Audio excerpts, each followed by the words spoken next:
കൂടത്തായി കൂട്ടക്കൊലക്കേസ് ഒന്നാം പ്രതി ജോളിക്ക് ജയിൽവാസത്തിനിടെ ഡിവോഴ്സും.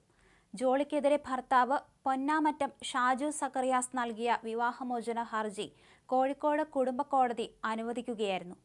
കൊലക്കേസിൽ പ്രതിയായ ഭാര്യ ഏത് ആക്രമണത്തിനും മുതിരുമെന്നും കേസിൽ ഉൾപ്പെട്ട് റിമാൻഡിൽ വിചാരണ നീളുകയാണെന്നും വിവാഹമോചനം വേണമെന്നും ആവശ്യപ്പെട്ട് അഡ്വക്കേറ്റ് മനോഹർലാൽ മുഖേന നൽകിയ ഹർജിയാണ് അനുവദിച്ചത്. 2021 നൽകിയ ഹർജി എതിർഭാഗം പലതവണ കേസ് പരിഗണിച്ചിട്ടും ഹാജരാകാത്തതിനാൽ ഇന്നലെ തീർപ്പാക്കുകയായിരുന്നു.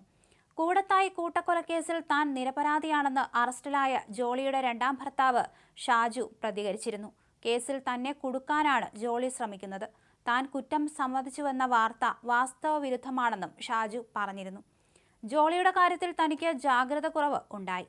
ജോളിയുടെ ഉന്നത ബന്ധങ്ങളെക്കുറിച്ചും സാമ്പത്തിക ഇടപാടുകളെക്കുറിച്ചും തനിക്ക് അറിയില്ലെന്നും ഷാജു പ്രതികരിച്ചിരുന്നു.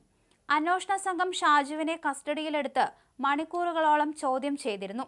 ജോളിയെ അറസ്റ്റ് ചെയ്യുന്നതിന് മുൻപ് പോലീസ് ഷാജുവിനെ ചോദ്യം ചെയ്തിരുന്നു. കൂടത്തായി കൊലക്കേസ് പ്രതി ജോളി ജോസഫിനെതിരെ ഭർത്താവ് ഷാജു സക്കറിയ കോഴിക്കോട് കുടുംബ കോടതിയിൽ വിവാഹമോചന ഹർജി നൽകിയത് 2021 ജോളി റിമാൻഡിൽ കഴിയുന്ന കോഴിക്കോട് ജില്ലാ ജയിൽ സൂപ്രണ്ട് വഴി കോടതി നോട്ടീസ് അയച്ചിരുന്നു. എന്നാൽ പ്രതികരിച്ചില്ലെന്നാണ് സൂചന. ഈ സാഹചര്യത്തിലാണ് വിവാഹമോചനം വരുന്നത്.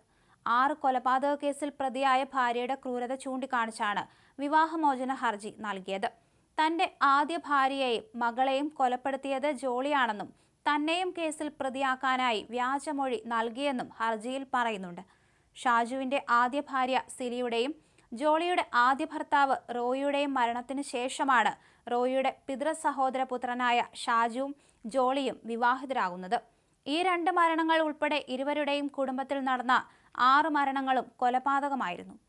2019 ഒക്ടോബറിലാണ് പോലീസ് ഇത് കണ്ടെത്തിയത്.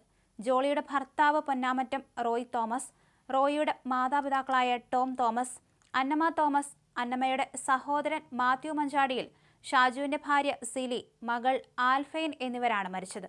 2002 2016 ഇടയിലായിരുന്നു കൊലപാതക പരമ്പര.